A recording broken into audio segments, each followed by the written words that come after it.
할머니, 전화 받으세요. 국군병원에서 온 전화예요. 승호 관련해서. 승호가?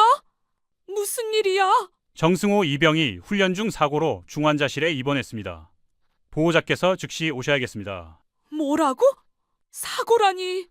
어떤 사고야? 자세한 내용은 병원에서 직접 설명드리겠습니다. 여러분은 지금 무엇을 하며 듣고 있나요?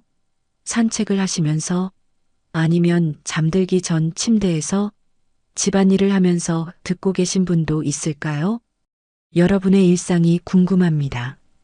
댓글로 알려주시면 더 즐거운 시간이 되실 거예요. 잠시만요. 구독과 좋아요 한 번씩만 꼭 부탁드립니다. 바로 시작하겠습니다. 정순이는 매일 아침 똑같은 시간에 눈을 뜬다. 71년을 살아온 몸은 알람 시계보다 정확했다. 창밖으로 스며드는 새벽빛이 방 안의 오래된 가구들을 어슴푸레하게 비춘다. 침대 머리맡에 놓인 사진 한 장. 군복을 입은 젊은 여자가 당당하게 서 있다. 정순이의 30년 전 모습이었다. 그 옆에는 더 작은 사진 20살 청년이 신병훈련소에서 보낸 것이다. 정승호. 그녀의 외손자. 할머니, 부대 생활 재미있어요. 걱정하지 마세요.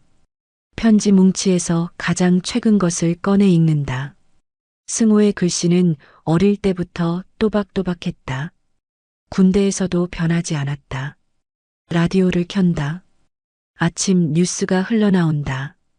어젯밤 강원도 모 부대에서 훈련 중 사고로 장병 한 명이 중상을 입어 병원으로 후송됐습니다. 군 관계자는 정확한 사고 원인을 조사 중이라고. 정순이의 손이 잠시 멈춘다. 가슴 깊은 곳에서 불안한 예감이 스멀스멀 기어 올라온다. 그녀는 채널을 돌린다. 음악이 흘러나온다. 오래된가요? 젊은 시절 부대에서 즐겨 들었던 곡이다. 부엌으로 향한다. 혼자 사는 집치고는 넓은 편이다. 아침 식사 준비는 언제나 2인분이었다. 습관이란 무서운 것이다. 승호가 휴가 나올 것을 대비해서 라고 스스로를 속였다. 전화벨이 울린다. 정순이의 온몸에 전율이 흐른다. 이상하게도 그녀는 알고 있었다. 이 전화가 모든 걸 바꿀 것이라는 사실을. 여보세요? 정순이 님이십니까? 그런데요? 국군병원에서 연락드립니다. 정승호 이병의 보호자이시죠? 정순이의 심장이 차갑게 얼어붙기 시작했다. 수화기를 쥔 손에 핏기가 사라진다. 마치 얼음 조각을 만지는 것처럼 차가워진다. 승호가 어떻게 됐나요? 훈련 중 사고가 발생했습니다. 현재 중환자실에 입원해 있는 상태고요. 보호자께서 즉시 오셔야 할 것 같습니다. 정순이는 눈을 감는다. 머릿속에 승호의 어린 시절이 스쳐 지나간다. 처음 걸음마를 뗄 때, 초등학교 입학식 때, 고등학교 졸업식 때, 그리고 입대하던 날 아침. 지금 당장 갑니다. 전화를 끊자마자 정순이는 움직였다. 옷을 갈아입을 시간도 없었다. 지갑과 신분증만 챙겨 집을 나선다. 마을 버스 정류장까지 뛰어간다. 71년 된 몸이지만 이상하게 다리에 힘이 들어갔다. 버스 안에서 계속 전화를 건다. 병원, 부대, 어디든 상관없다. 하지만 구체적인 대답은 없다. 직접 오시면 설명드리겠습니다.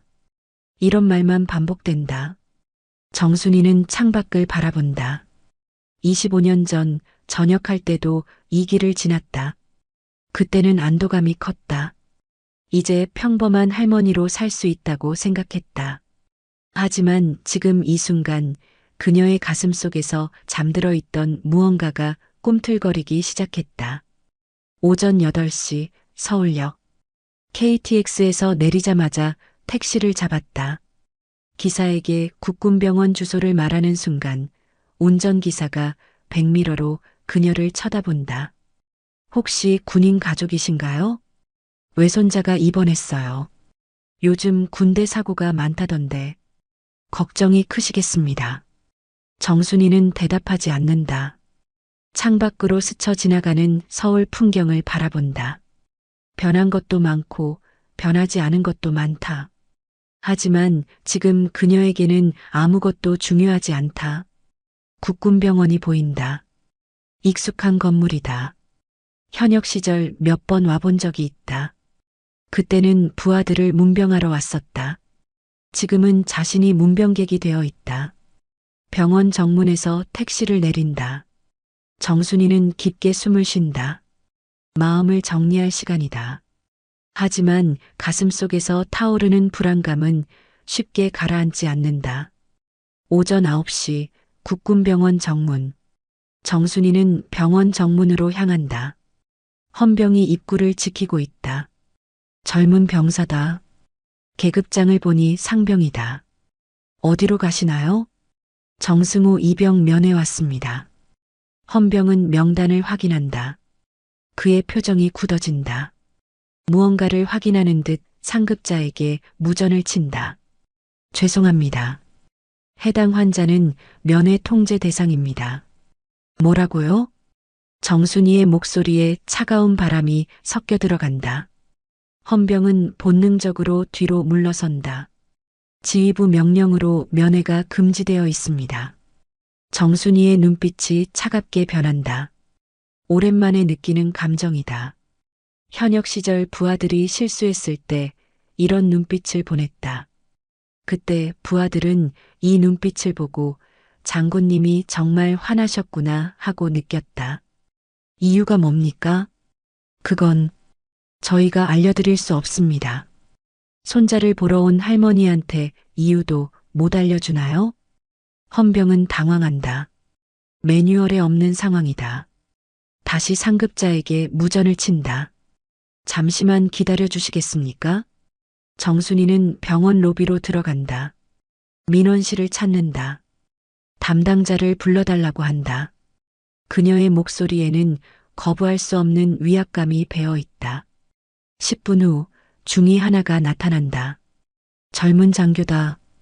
정순이를 보는 눈빛이 어색하다. 정승우 이병의 보호자이시죠? 그렇습니다. 현재 환자 상태가 중요한 시기라서 면회를 제한하고 있습니다. 구체적으로 어떤 상태인가요? 그건 중이가 말을 머뭇거린다. 그의 이마에 땀이 맺힌다.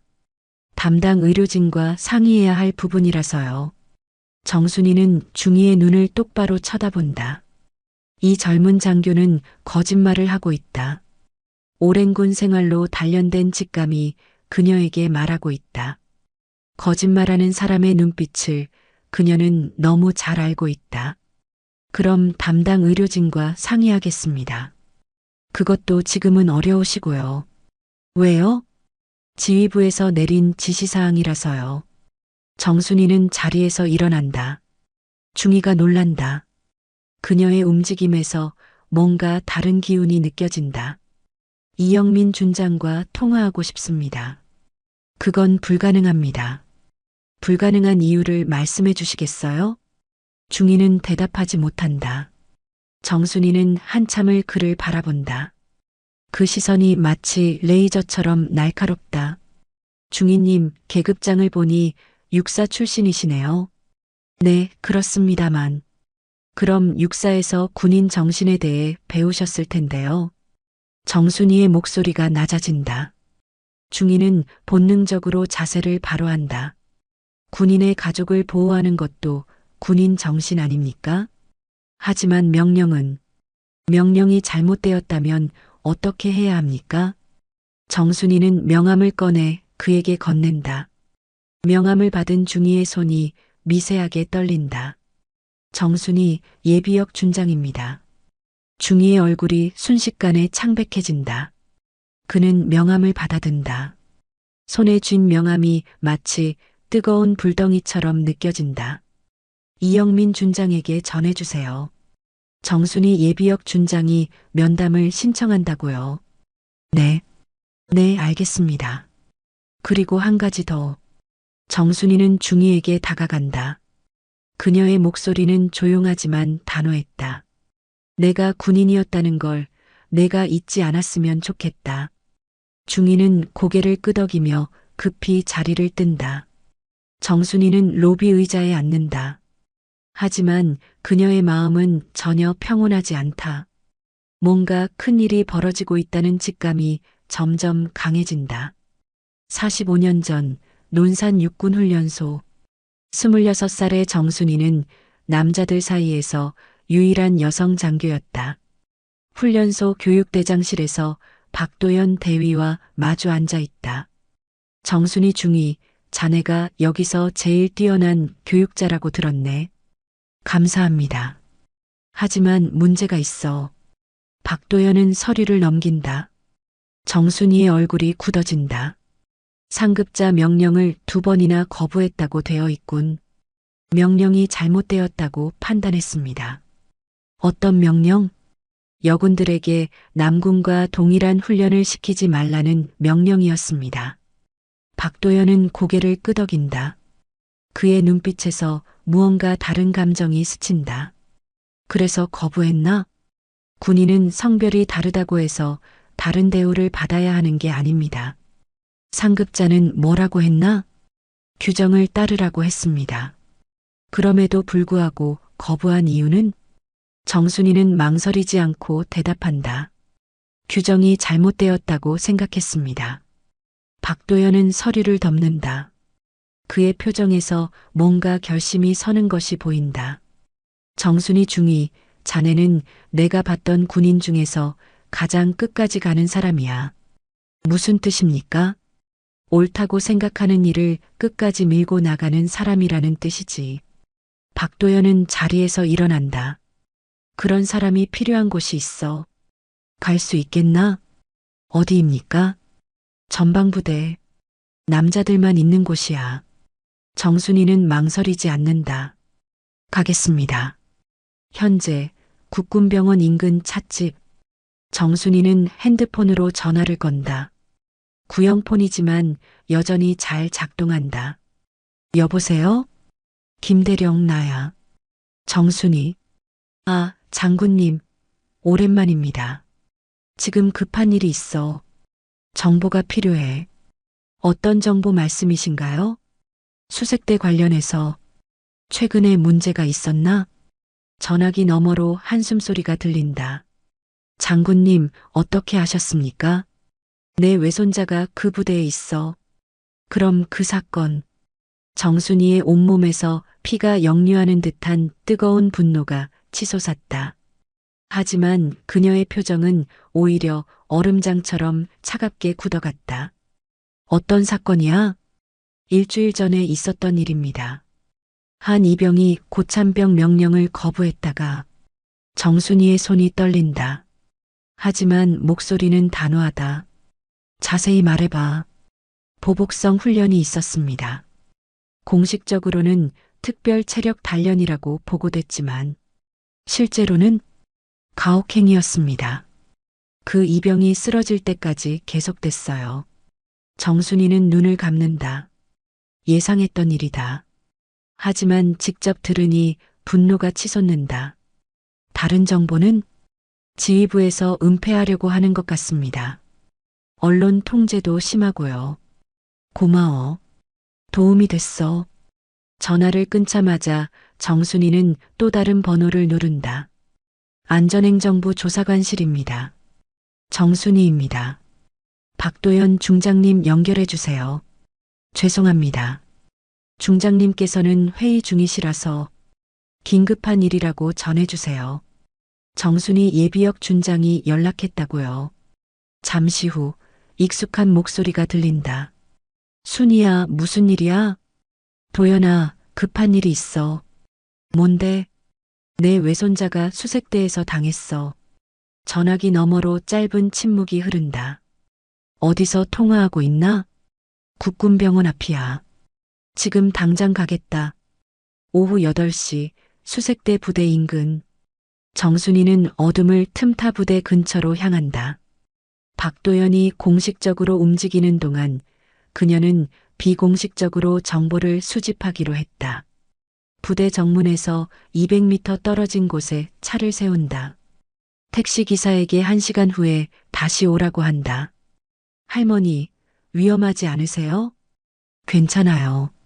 조금만 다녀올게요. 정순이는 어둠 속으로 사라진다. 71년 된 몸이지만 움직임은 여전히 민첩하다. 부대 철책선을 따라 걸으면서 주변을 살핀다. 현역 시절의 감각이 되살아난다.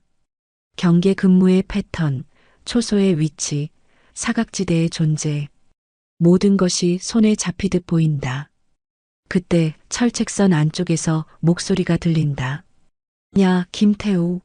너 진짜 입 다물고 있는 거지? 네, 상병님.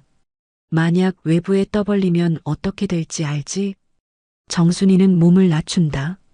철책선 틈새로 안을 들여다본다. 고참병 한 명이 후임병을 협박하고 있다. 정승호 그 자식 때문에 우리가 얼마나 고생하는지 알아? 하지만 정승호 형은 잘못한 게 없는데요. 잘못한 게 없다고? 상급자 명령을 거부한 게 잘못이 아니야? 그건 너도 똑같이 당하고 싶어? 김태우는 대답하지 못한다. 정순이는 이 모든 대화를 녹음한다. 기억해둬. 정승호는 자기가 잘못해서 다친 거야. 알겠어? 네. 고참병이 사라진 후 정순이는 조용히 김태우에게 다가간다. 여기요. 김태우는 깜짝 놀란다. 누구세요? 정승호 할머니예요. 김태우의 얼굴이 창백해진다. 할머니, 여기 오시면 안 돼요. 괜찮아요. 잠깐만 이야기해요. 정순이는 철책선 틈으로 손을 내민다. 승호한테 정말 무슨 일이 있었나요? 김태우는 주위를 둘러본다. 할머니, 정말 끔찍한 일이 있었어요. 자세히 말해봐요. 정승호 형이 후임병들을 보호하려고 했어요. 그런데 김태우의 목소리가 떨린다. 그런데 그 때문에 보복을 당했어요.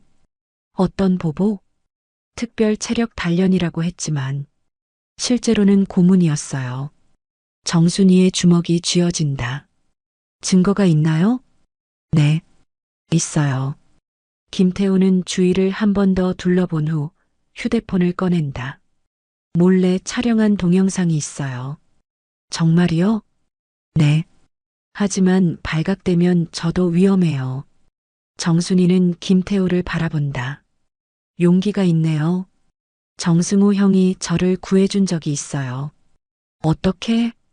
저한테 가혹행위를 당할 뻔했을 때 형이 막아줬어요. 김태우의 눈에 눈물이 맺힌다. 그때 형이 그랬어요. 진짜 군인은 약한 사람을 보호하는 거라고. 정순이는 눈물을 참는다. 고마워요. 용기 내서 말해줘서. 하지만 이 동영상을 어떻게 활용하죠? 제가 방법을 찾아볼게요. 그때 멀리서 순찰병이 다가오는 소리가 들린다. 빨리 가세요, 할머니. 정순이는 어둠 속으로 사라진다. 오후 2시 국군병원 주차장. 검은색 승용차가 병원 주차장에 멈춘다. 박도연이 내린다. 정복을 입고 있다. 그의 어깨에는 무궁화 3개가 빛난다. 정순이가 다가간다. 두 사람은 서로를 바라본다. 45년이 지났지만 눈빛은 그대로다. 오랜만이야. 그래. 어젯밤 수학이 있었어. 정순이는 지난밤 일어난 일을 설명한다. 박도연은 조용히 듣는다. 동영상 증거가 있다고? 응. 김태우라는 아이가 촬영한 거야. 박도연의 표정이 굳어진다. 그럼 이제 확실한 증거가 있는 셈이군. 하지만 그 아이가 위험할 수 있어. 내가 보호하겠다. 박도연은 병원 건물을 바라본다. 이영민 준장과 직접 만나야겠어. 조심해. 걱정하지 마. 이제 우리 쪽에 유리해. 두 사람은 병원으로 향한다. 정순이의 걸음에 힘이 들어간다. 혼자가 아니라는 생각이 든다. 오후 3시 국군병원 로비. 박도영과 정순이가 병원 로비에 들어서자 분위기가 바뀐다. 헌병들이 자세를 바로 한다. 중장의 위압감은 무시할 수 없다. 환자 면회를 신청하겠습니다. 박도연이 접수 창구에 말한다. 간호사가 당황한다. 어떤 환자이신가요? 정승호 이병. 간호사는 컴퓨터를 확인한다. 그녀의 얼굴이 어두워진다. 죄송합니다. 해당 환자는 면회 제한 대상입니다. 누구 명령으로? 이영민 준장님 명령입니다. 박도연은 자신의 계급장을 가리킨다. 나는 중장이야. 준장 명령을 무시하라는 게 아니라 확인하라는 거지. 간호사는 당황해서 상급자를 부른다. 곧 간호과장이 나타난다. 중장님 죄송합니다. 하지만 담당 지휘관의 명령이라서. 그럼 담당 지휘관을 불러. 지금 부대에 계신데요. 박도연은 핸드폰을 꺼낸다. 이영민 준장 나야. 박도연이다. 전화 너머로 당황하는 목소리가 들린다. 중장님 무슨 일이십니까? 지금 국군병원에 있다. 정승호 이병 면회건으로. 그 건은 30분 안에 병원으로 와. 직접 만나서 이야기하자. 전화를 끊자마자 정순이가 박도연의 팔을 잡는다. 저기 누군가 우리를 지켜보고 있어. 박도연이 고개를 돌린다. 복도 구석에 젊은 병사 하나가 서 있다. 그는 정순이와 눈이 마주치자 급히 몸을 숨긴다. 아는 애야? 어젯밤에 만난 김태우야. 정순이는 그 병사에게 다가간다. 소녀는 겁에 질린 표정이다. 승우를 아니? 병사는 고개를 끄덕인다. 같은 분대예요. 이름이 뭐니? 김태우 일병입니다. 정순이는 주위를 둘러본다. 사람들이 많다.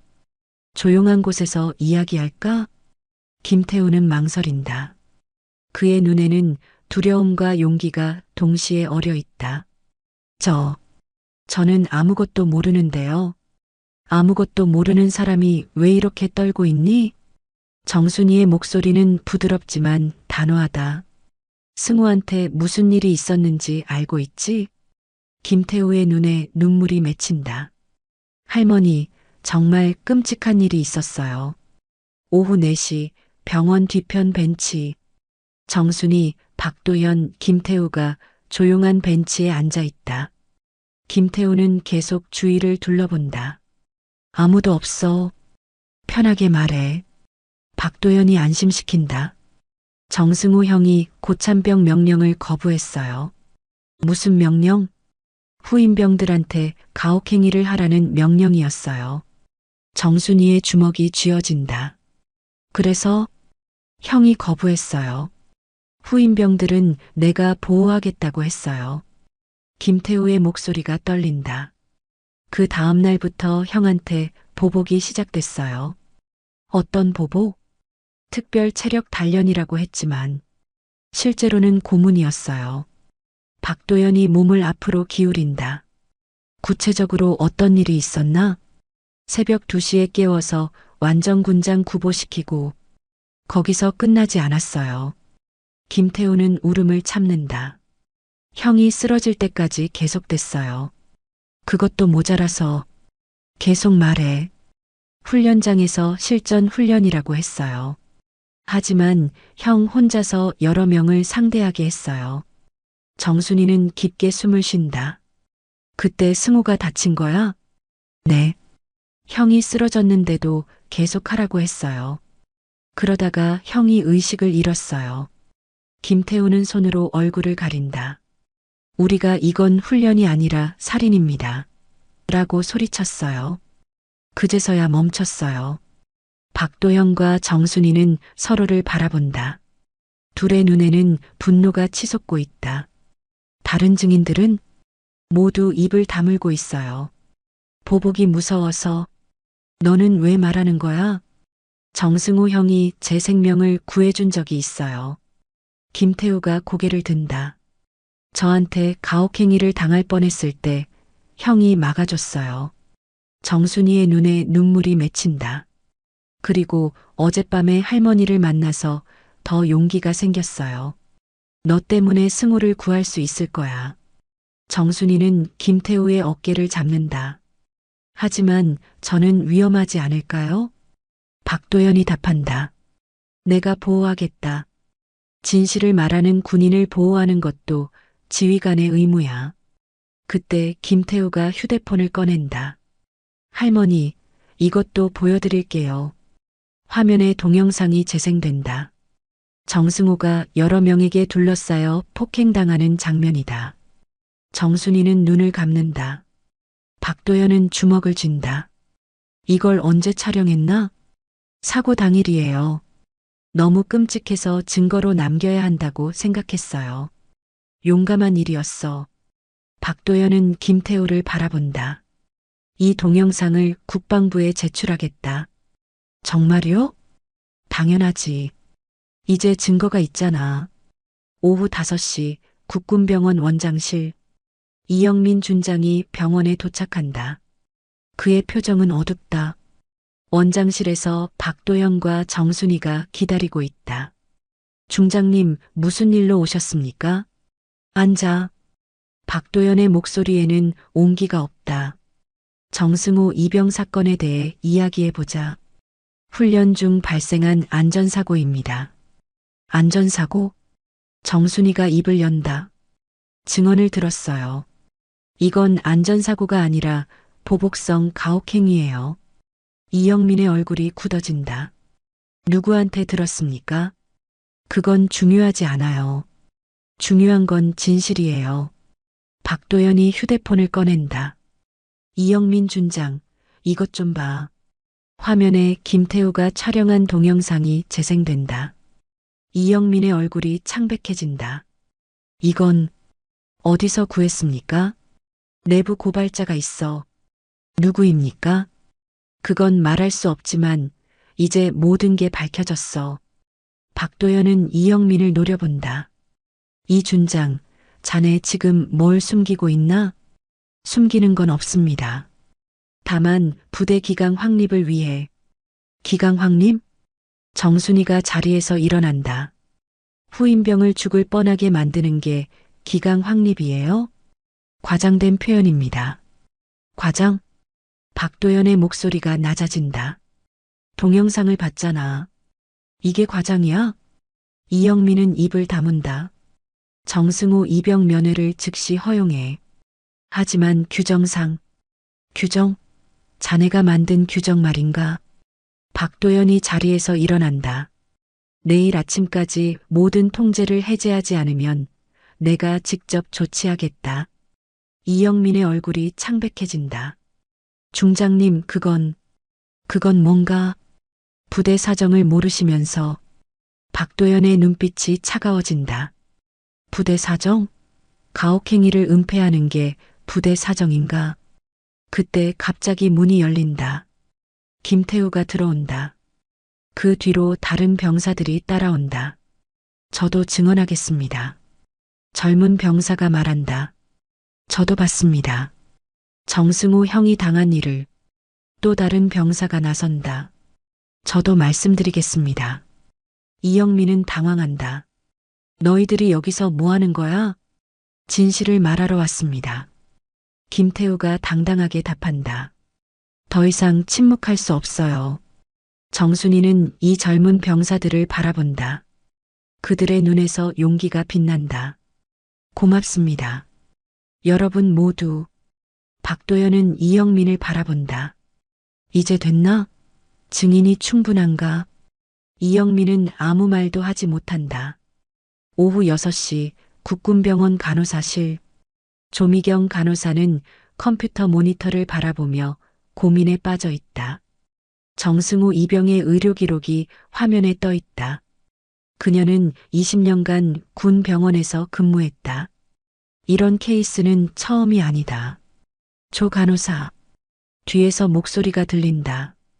의무대장이다. 네, 대장님. 정승호 이병 관련해서 외부 문의가 들어와도 절대 답변하지 마. 하지만 보호자 문의는 보호자든 누구든 상관없어. 지휘부 방침이야. 조미경은 망설인다. 대장님, 환자 상태가 심각한데 보호자도 모르게 하는 게 맞나요? 우리는 명령을 따르면 돼. 다른 생각하지 마. 의무대장이 나가자 조미경은 한숨을 쉰다. 그녀의 컴퓨터에는 정승호의 CT 결과가 떠 있다. 뇌출혈 소견이 보인다. 조미경은 자리에서 일어난다. 더 이상 참을 수 없다. 오후 7시 병원 복도. 정순이는 복도를 걷고 있다. 박도연은 다른 업무로 잠시 자리를 비웠다. 그녀는 혼자서 병원을 둘러보고 있다. 저기요. 뒤에서 작은 목소리가 들린다. 조미경 간호사다. 네. 혹시 정승호 이병 보호자이신가요? 정순이는 고개를 끄덕인다. 그런데요. 조미경은 주위를 둘러본다. 잠깐 따라오세요. 둘은 비상계단으로 향한다. 아무도 없는 조용한 공간이다. 승호 상태가 어떻습니까? 상태가 심각합니다. 조미경의 목소리가 떨린다. 어떻게 심각한가요? 뇌출혈이 있어요. 수술은 했지만 정순이는 벽에 기댄다. 의식은 언제 돌아올까요? 모르겠어요. 다음 24시간이 고비입니다. 그런데 왜 면회를 막는 거예요? 조미경은 망설인다. 지휘부에서 정보 통제를 하고 있어요. 이유가 뭡니까? 사실을 말하면 이건 단순한 훈련 사고가 아니에요. 정순이의 눈빛이 날카로워진다. 어떤 뜻입니까? 상처 패턴을 보면 누군가 의도적으로 가한 것 같아요. 확실합니까? 20년간 이런 일을 봤지만 이런 건 처음이에요. 조미경은 눈물을 참는다. 그 아이가 응급실에 왔을 때 온몸이 상처투성이었어요. 이게 훈련 때문이라고 하면 누가 믿겠어요? 정순이는 조미경의 손을 잡는다. 고맙습니다. 용기 내서 말해줘서. 하지만 저는 위험하지 않을까요? 걱정하지 마세요. 조미경은 종이를 하나 꺼낸다. 이건 승호군의 병실 번호예요. 혹시 몰래 들어가고 싶으시면 정말 괜찮습니까? 제가 근무 시간에 잠깐 문을 열어드릴 수 있어요. 왜 이렇게 도와주시는 거예요? 조미경은 미소를 짓는다. 저도 군인의 딸이에요. 아버지가 군인이셨거든요. 정순이는 조미경을 바라본다. 아버지라면 분명히 같은 일을 했을 거예요. 오후 8시 중환자실 앞. 정순이는 중환자실 앞에서 기다리고 있다. 조미경이 나타난다. 지금 다른 직원들이 없어요. 10분 정도 시간이 있습니다. 고맙습니다. 문이 열린다. 정순이는 조심스럽게 안으로 들어간다. 침대에 누워있는 승호를 본 순간 정순이의 다리에 힘이 빠진다. 온몸에 튜브가 연결되어 있다. 얼굴에는 멍자국이 선명하다. 승호야. 정순이는 승호의 손을 잡는다. 차갑다. 할머니가 왔단다. 승호는 반응이 없다. 인공호흡기 소리만 들린다. 미안하다.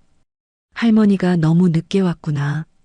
정순이는 승호의 이마를 쓰다듬는다. 하지만 이제 괜찮아. 할머니가 모든 걸 해결해 줄 거야. 그때 승호의 손가락이 미세하게 움직인다. 승호야, 할머니 목소리 들려? 눈꺼풀이 살짝 떨린다. 들리는구나. 할머니가 꼭 너를 구해낼 거야. 정순이는 승호에게 더 가까이 다가간다. 너는 잘못한 게 없어. 오히려 옳은 일을 했어. 승호의 입술이 미세하게 움직인다. 할머니. 아주 작은 소리지만 분명하다. 응, 할머니야. 죄송해요. 뭐가 죄송해? 걱정 끼쳐드려서요. 정순이는 눈물을 참는다. 너는 할머니의 자랑이야. 문이 열리는 소리가 들린다. 조미경이 급히 들어온다. 빨리 나가셔야 해요. 누가 오고 있어요. 정순이는 마지막으로 승호를 바라본다. 기다려. 할머니가 돌아올 거야. 오후 9시 병원 로비. 박도연이 돌아온다. 정순이는 그에게 지금까지 일어난 일을 설명한다. 승호가 의식을 되찾았다고? 네. 조금씩 깨어나고 있어요. 다행이야. 박도연은 안도의 한숨을 쉰다. 그리고 간호사가 도와줬다고? 조미경이라는 분이에요. 정말 용감한 분이에요. 고마운 일이네. 박도연은 핸드폰을 확인한다. 국방부에서 연락이 왔어. 무슨 연락이요? 내일 아침에 특별조사팀이 내려온다고 해. 정순이는 놀란다. 정말요? 응. 이제 공식적으로 조사가 시작돼. 그럼 더 이상 면회 제한도 없겠네요. 당연하지. 이영민도 더 이상 버틸 수 없을 거야. 박도연은 정순이를 바라본다.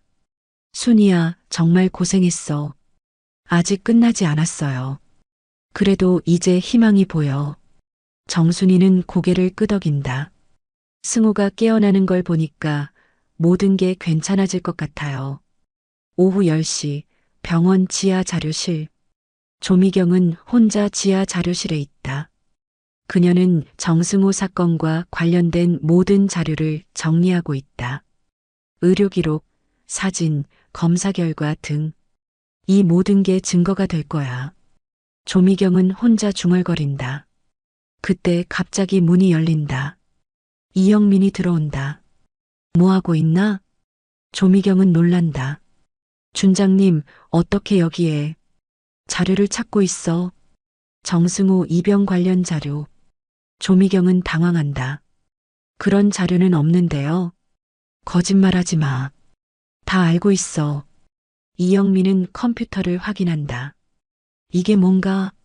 화면에 정승호의 상처 사진들이 떠 있다. 이건 의료 기록이에요. 누가 볼 수 있게 해놨나? 아무도 못 봤는데요. 이영민은 조미경을 노려본다. 정순이한테 정보를 넘겨줬지? 그런 적 없어요. 거짓말하지 마.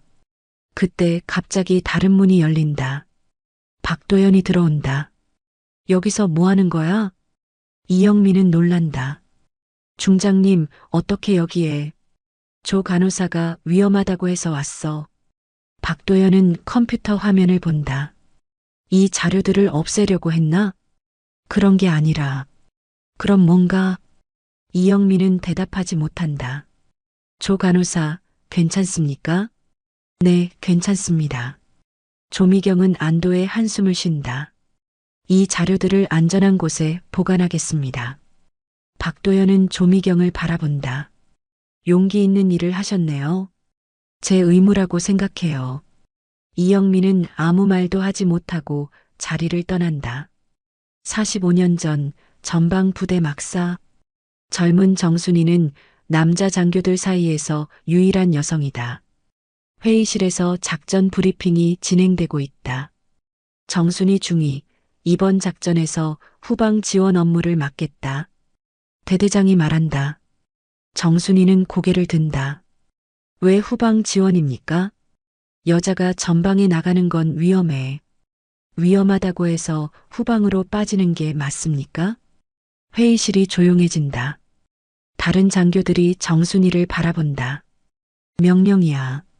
명령이 잘못되었다고 생각합니다. 대대장의 얼굴이 붉어진다.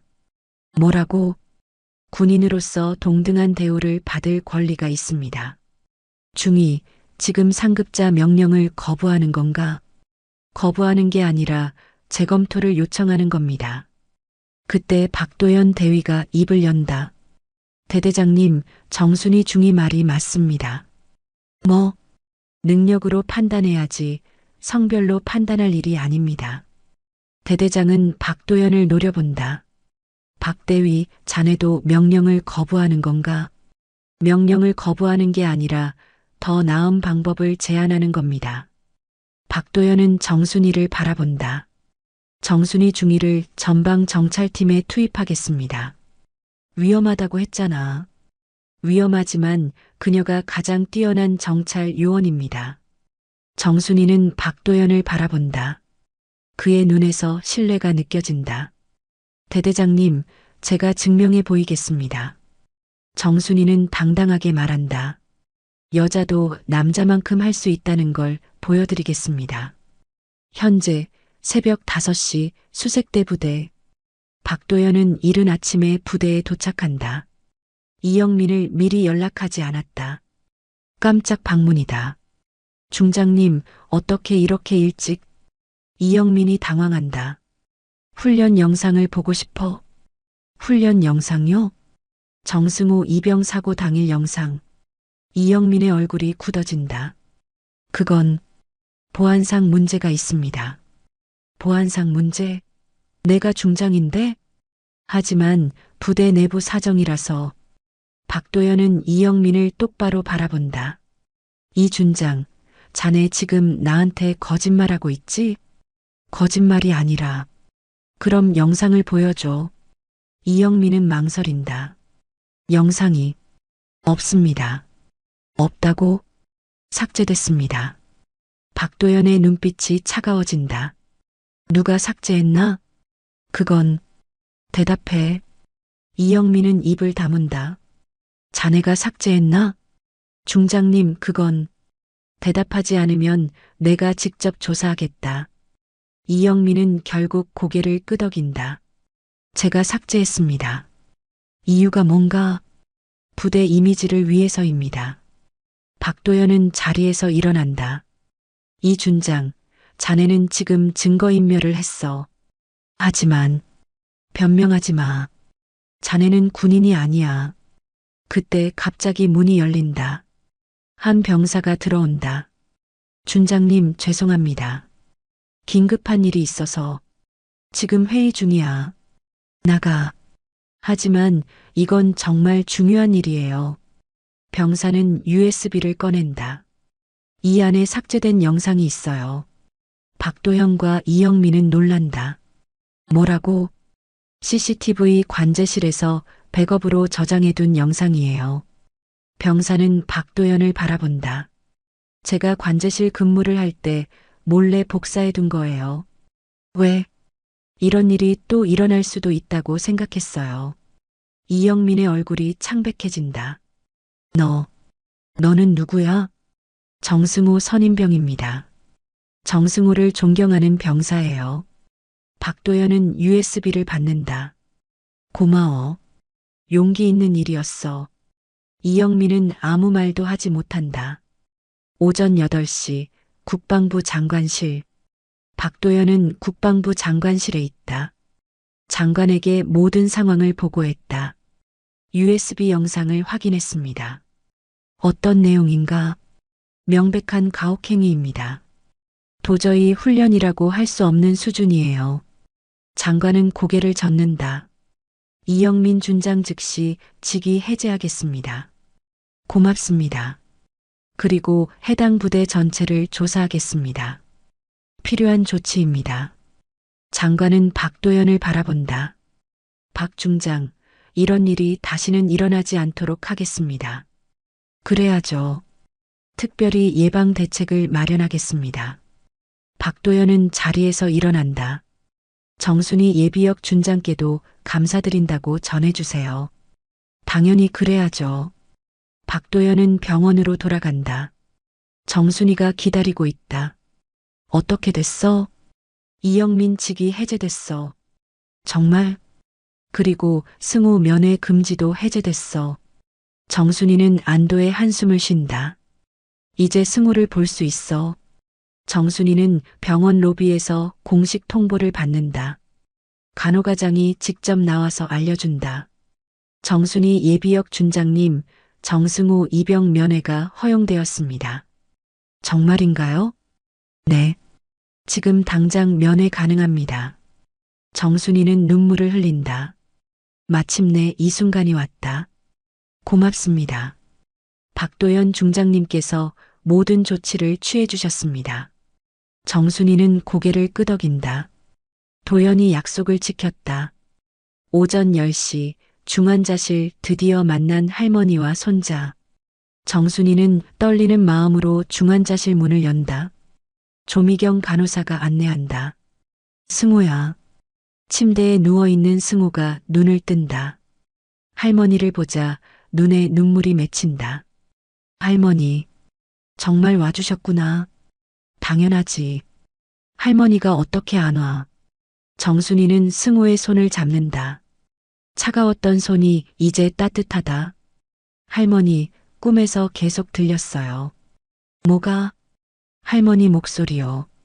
포기하지 마라. 할머니가 반드시 구해줄 거다라고. 정순이의 온몸에서 뜨거운 감정이 솟아오른다. 그래서 버틸 수 있었어요. 미안해. 할머니가 더 빨리 왔어야 했는데. 아니에요. 할머니는 완벽했어요. 승호는 할머니의 손을 꼭 잡는다. 할머니가 보여주셨어요. 진짜 군인이 뭔지. 너도 보여줬어. 후임병들을 보호한 거 말이야. 그게 맞는 일이었을까요? 당연하지. 너는 할머니가 자랑스러워하는 진짜 군인이야. 조미경 간호사가 다가온다. 정말 기적 같은 회복입니다. 할머니가 오신 후로 회복 속도가 놀라워요. 언제쯤 완전히 회복될까요? 한 달 정도면 일상생활이 가능할 거예요. 정순이는 깊은 안도의 한숨을 쉰다. 갑자기 병실 문이 열린다. 김태호를 비롯한 여러 병사들이 조심스럽게 들어온다. 형, 정말 깨어나셨네요. 김태호가 눈물을 터뜨린다. 태호야, 고생했어. 무슨 고생이에요? 형이 더 고생했는데. 너희들이 용기를 내줘서 고마워. 다른 병사들도 하나씩 다가온다. 형, 저희가 처음에 무서워서 말 못해서 정말 죄송해요. 아니야. 무서운 게 당연해. 하지만 형이 가르쳐준 대로 했어요. 진짜 군인은 약한 사람을 보호하는 거라고 하셨잖아요. 승호는 눈물을 흘린다. 이 어린 병사들이 용기를 냈다는 사실이 감격스럽다. 너희들이 더 용감했어. 아니에요. 형이 먼저 보여주셨잖아요. 김태우가 휴대폰을 꺼낸다. 형, 이 동영상 때문에 모든 게 밝혀졌어요. 정말? 네. 할머니와 박도연 중장님이 이걸 증거로 써서 진실을 밝혔어요. 정순이는 이 젊은 병사들을 바라본다. 그들의 눈에서 새로운 희망이 보인다. 여러분 모두 영웅이에요. 아니에요. 할머니가 진짜 영웅이에요. 우리 모두 영웅이야. 함께 해냈으니까. 오후 3시 병원 회의실 국방부 공식 사과. 국방부 장관이 직접 병원을 찾아왔다. 정순이, 박도연, 승우가 회의실에 모여 있다. 이번 사건에 대해 국방부를 대표하여 공식 사과드립니다. 장관이 깊게 고개를 숙인다. 있어서는 안 될 일이 일어났습니다. 사과보다는 재발 방지가 중요합니다. 정순이가 단호하게 말한다. 네, 맞습니다. 종합 대책을 마련했습니다. 구체적으로 어떤 대책인가요? 첫째, 가혹행위 방지 교육을 전군에 의무화합니다. 박도연이 고개를 끄덕인다. 둘째, 내부 고발자 보호 제도를 대폭 강화합니다.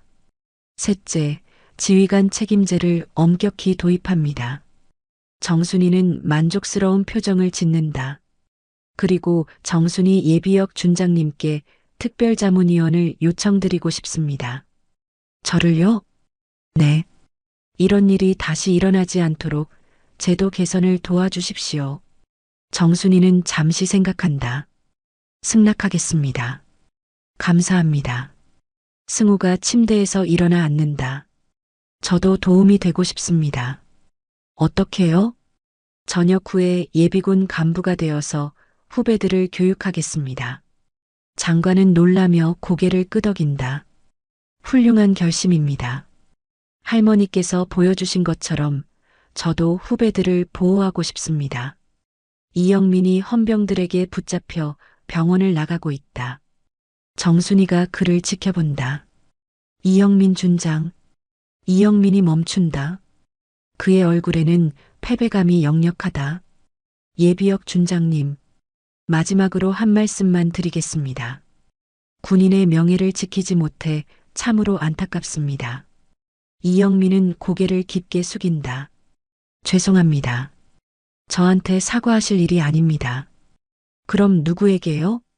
승호에게, 그리고 모든 부하들에게요. 이영민은 아무 말도 하지 못한다.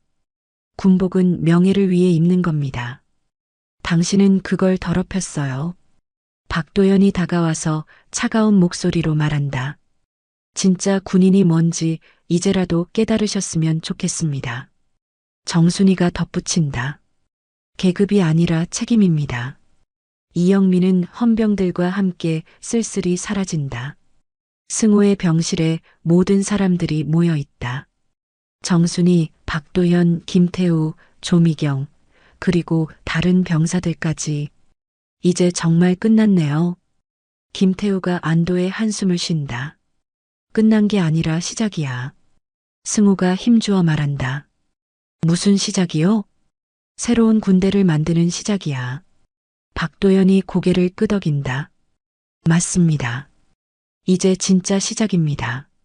정순이가 말한다. 계급이 아니라 책임으로 평가받는 군대. 조미경이 손을 든다. 저도 도와드릴게요.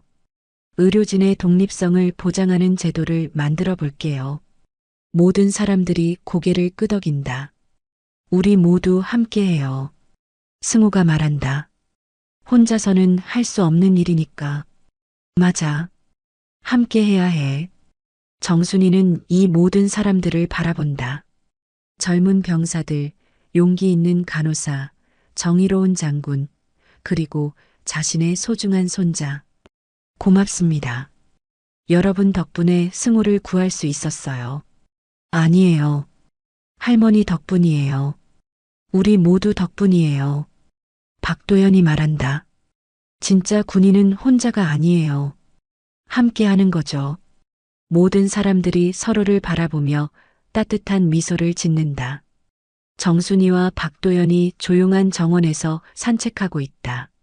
정말 끝났네. 그래. 이제 정말 끝났어. 아니야. 이제 시작이야. 맞아. 더 큰 일이 기다리고 있어. 박도연은 하늘을 바라본다. 순이야, 정말 대단했어. 45년 전에 내가 잘못된 명령을 거부했을 때 나는 너를 지켜줬어. 기억해. 이번에는 내가 너를 지켜줄 차례였어. 정순이는 미소를 짓는다. 고마워. 혼자였다면 포기했을 거야. 내가 혼자 할 일이 아니었어. 둘은 잠시 조용히 걷는다. 도연아, 우리가 해냈어. 응. 우리가 함께 해냈어. 정순이는 승호의 병실을 바라본다. 창문 너머로 웃고 있는 승호와 동료들이 보인다. 저 아이들이 미래야. 그래. 희망이 있어. 박도연은 정순이의 어깨에 손을 올린다. 두 사람의 마음은 새로운 희망으로 가득하다. 내일부터 시작될 새로운 일들이 기다리고 있다. 일주일 후 정순이의 집. 정순이는 집으로 돌아왔다. 승호는 회복 중이고 곧 전역할 예정이다. 라디오를 켠다. 아침 뉴스가 흘러나온다. 국방부는 군내 가혹행위 방지를 위한 종합대책을 발표했습니다. 이번 대책은 최근 발생한 수색대 사건을 계기로 마련됐습니다. 정순이는 조용히 듣는다.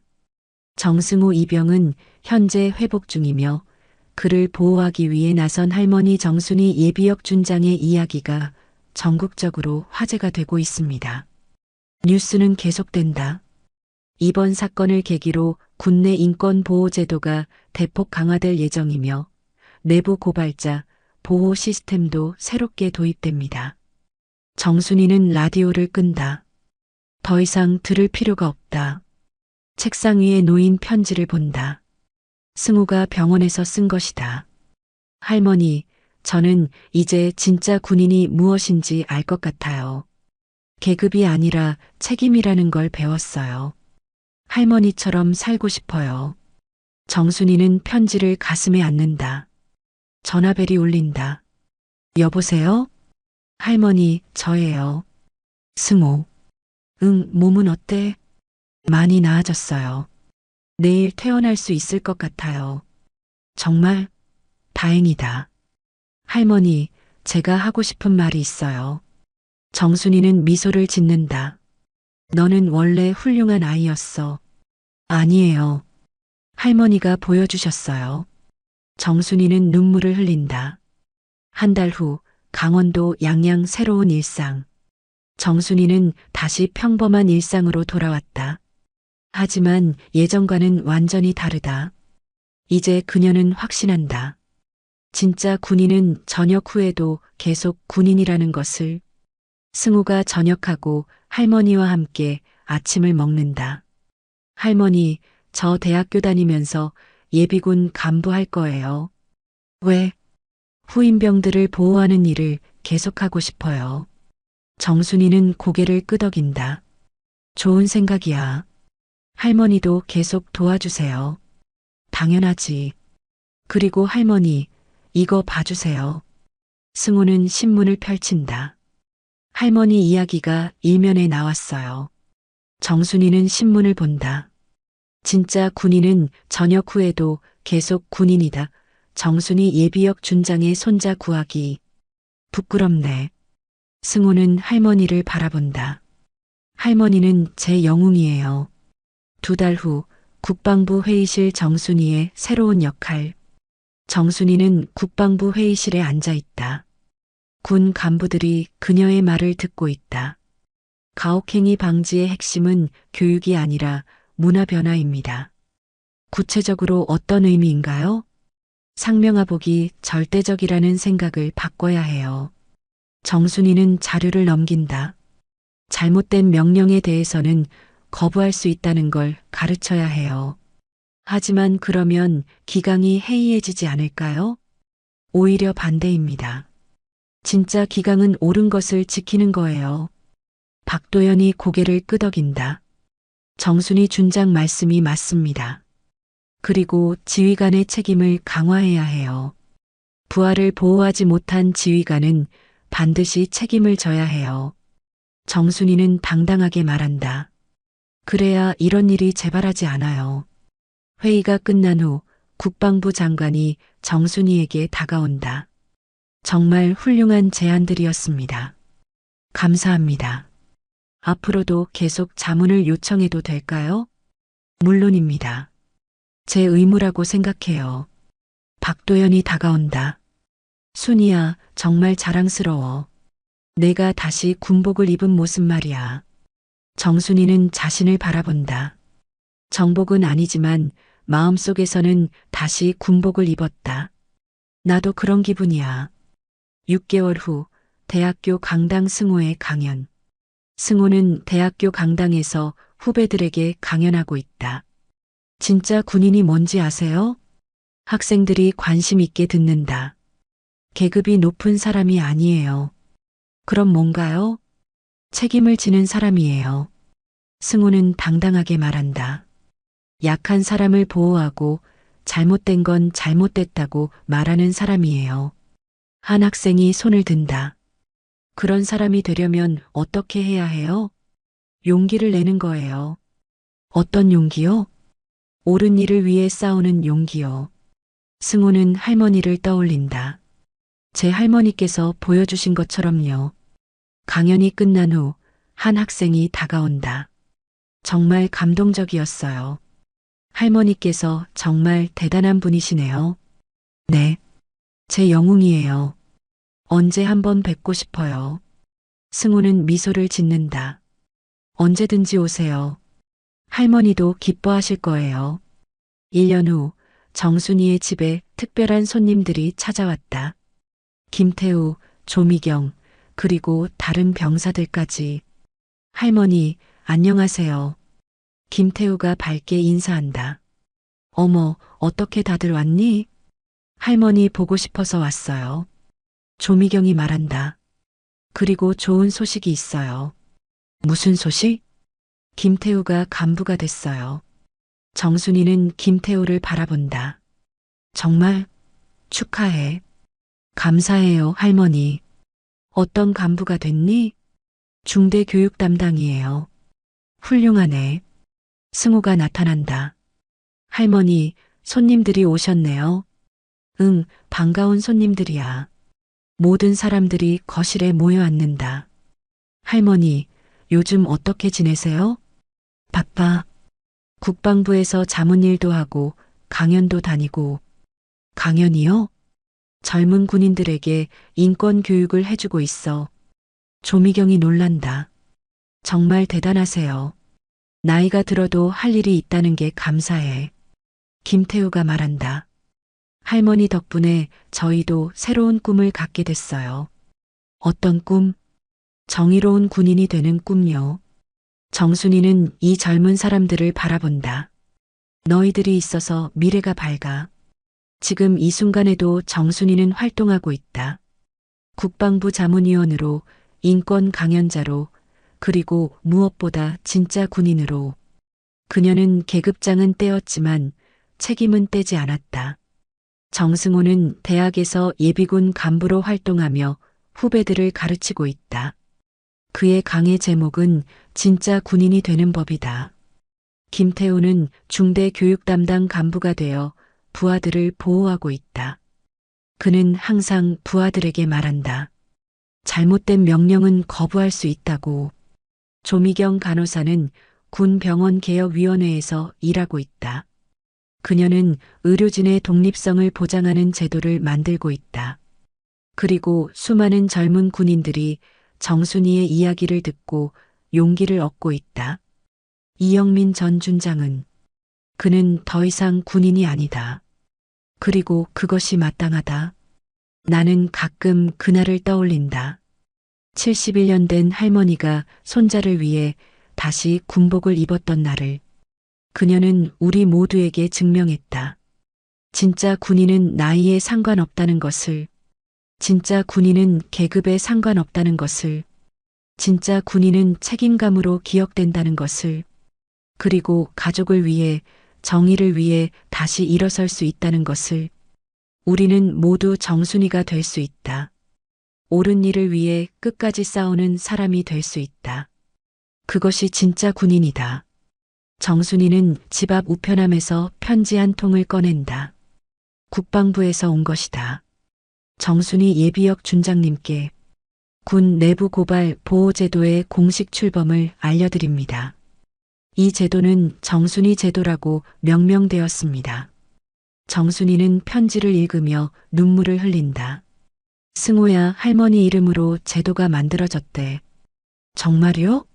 축하해요, 할머니. 이제 더 많은 아이들이 보호받을 수 있을 거야. 승호는 할머니를 안는다. 할머니는 정말 대단해요. 할머니와 손자는 서로를 바라보며 웃는다. 라디오에서 음악이 흘러나온다. 오래된 군가가 아니라 새로운 노래다. 꿈을 잃지 않는 사람들, 희망을 품은 사람들. 정순이는 작은 목소리로 따라 부른다. 승호도 함께 부른다. 두 사람의 목소리가 조용한 시골집에 울려 퍼진다. 그리고 그 목소리는 전국의 모든 군부대에, 모든 젊은 군인들에게 전해진다. 진짜 군인은 계급이 아니라 책임이다. 나이가 들어도 전역해도 옳은 일을 위해 싸울 수 있다. 우리는 모두 정순이가 될 수 있다. 여러분, 오늘 정순이 할머니와 승호의 이야기는 어떠셨나요? 혹시 여러분도 정순이 할머니처럼 옳은 일을 위해 용기를 낸 적이 있으신가요? 아니면 주변에 이런 분이 계셨나요? 때로는 나이가 들어도, 때로는 계급이 낮아도 옳은 일을 위해 싸우는 사람이 진짜 영웅이라는 생각이 듭니다. 정순이 할머니의 이야기가 여러분에게도 용기를 주었으면 좋겠습니다. 어떤 상황에서도 포기하지 않고 사랑하는 사람을 위해 끝까지 싸우는 마음 말입니다. 혹시 여러분 주변에도 이런 일이 있었던 적이 있으신가요? 아니면 여러분이 직접 누군가를 위해 용기를 낸 경험이 있으신가요? 댓글로 여러분의 이야기를 들려주세요.